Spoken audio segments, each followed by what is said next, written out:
ரிஷப லக்னம் போகுது மேம். ரிஷப லக்னத்துக்கு சனி பகவான் எங்கெல்லாம் இருக்கலாம், எங்கெல்லாம் இருக்கக்கூடாது மேம்? இந்த ரிஷப லக்னம் அக்ஷய லக்னமாக யாருக்கு போகுதோ, இந்த சனி பகவான் பார்த்தீங்கன்னா 9க்கும் 10க்கும் அதிபதி அவர் தான். இந்த சனி பகவான் எங்கே இருந்தார் சிறப்புன்னா, இவர் இந்த 4வது வீட்டில் இருக்கக்கூடாது. எங்கே? சிம்ம வீட்டில் இருக்கக்கூடாது.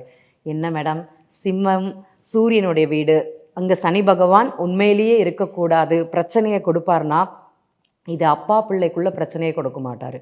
உண்மையிலேயே இந்த சிம்ம ராசியில் சனி பகவான் அமரும் போது இந்த வீடு வண்டி வாகனங்கள் சார்ந்த பிரச்சனைங்கிறது இந்த ஜாதகருக்கு இருக்கும்.